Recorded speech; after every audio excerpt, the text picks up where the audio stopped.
A muchísima gente le sonará esta situación, ese momento justo antes de una operación en el que te duermes y de repente todo ha terminado sin recordar absolutamente nada. Pero, ¿alguien se ha parado a pensar en la historia que hay detrás de ese fármaco?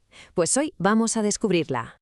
Y es que, ¿se conoce realmente la increíble historia que hay detrás del medicamento que ha hecho posible la cirugía moderna tal y como la conocemos? Se llama Propofol, y su viaje desde el laboratorio hasta el quirófano es, de verdad, una auténtica saga de innovación científica.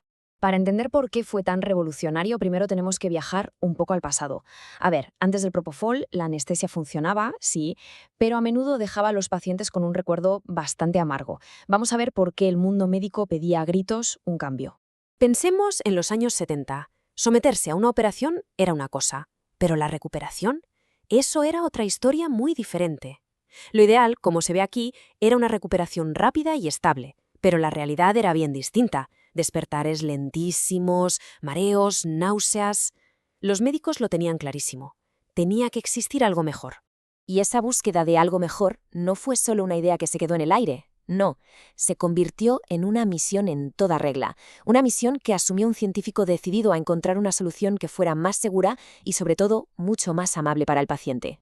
Y ese científico tiene nombre y apellidos: John B. Glenn, un bioquímico británico. Fíjate que a principios de los 70 se marcó un objetivo que parecía casi de ciencia ficción: diseñar desde cero un anestésico que fuera rápido, seguro y con una recuperación limpísima. Vamos, el santo grial de la farmacología. Y bueno, tras años y años de investigación, Glenn y su equipo dieron en el clavo. Este es el momentazo del gran avance, el del Propofol. Un descubrimiento que no solo cumplió todas las expectativas, sino que cambió las reglas del juego para siempre. Pero ojo, que el éxito no llegó así de un día para otro. Como vemos en esta cronología, fue un viaje de casi 2 décadas, desde los primeros experimentos en los años 70, pasando por el hallazgo del compuesto clave a mitad de la década, hasta que por fin se lanzó al mercado a finales de los 80 con el nombre de Diprivan. La paciencia, desde luego, fue clave. ¿Y cuál era el secreto de todo esto? Pues la química. El Propofol pertenece a una familia química llamada alquilfenoles. Y esto es lo importante: su estructura única permite que el cuerpo lo procese y lo elimine a una velocidad increíble. Por eso su efecto es casi instantáneo y la recuperación es tan limpia y tan breve.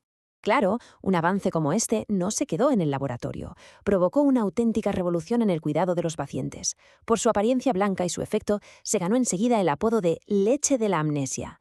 Y estaba a punto de cambiarlo absolutamente todo. Al principio los médicos fueron cautos, ¿no? Lo usaban solo para iniciar la anestesia, pero pronto se dieron cuenta de su increíble versatilidad.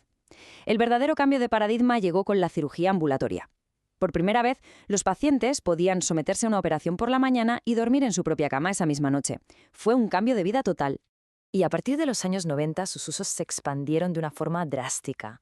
Se convirtió en una herramienta esencial para la sedación profunda en las UCIs y también para la sedación consciente en procedimientos como endoscopías y cirugías menores. Pero como toda herramienta tan poderosa, su fuerza también podía ser su debilidad. Y esta historia tiene un lado oscuro, una moraleja que nos recuerda que un instrumento así de potente siempre requiere manos expertas.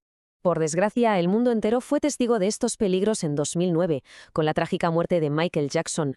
Su fallecimiento por una intoxicación aguda de Propofol fue un recordatorio brutal de que, fuera de un entorno médico controlado, este fármaco podía ser mortal. Y esta cita lo resume a la perfección: el fármaco es muy eficaz, pero puede ser letal si se utiliza de forma incorrecta o si se administra en el entorno equivocado. La clave es esa: el problema no era el fármaco en sí, sino cómo y dónde se administraba. Como respuesta, las agencias reguladoras de medicamentos, tanto la FDA en Estados Unidos como la EMA aquí en Europa, actuaron muy rápido. Impusieron unas directrices mucho más estrictas para asegurarse de que el Propofol solo pudiera ser administrado por profesionales formados y en lugares equipados para manejar cualquier complicación. Y todo esto nos lleva a la actualidad. A pesar de esa parte más oscura de su historia, el legado del Propofol es el de una herramienta esencial que ha mejorado millones y millones de vidas. Hoy en día, el Propofol es un pilar en quirófanos y unidades de cuidados intensivos de todo el mundo. La misión de aquel científico de los 70 no solo se cumplió, sino que transformó por completo la experiencia del paciente, haciéndola más segura y, desde luego, mucho más humana. La historia del Propofol nos enseña que una sola idea, impulsada por una necesidad real, puede cambiar el mundo de la medicina. Y ahora, la pregunta que nos queda en el aire es: ¿Cuál será el próximo gran descubrimiento que vuelva a transformar nuestra manera de cuidar la salud?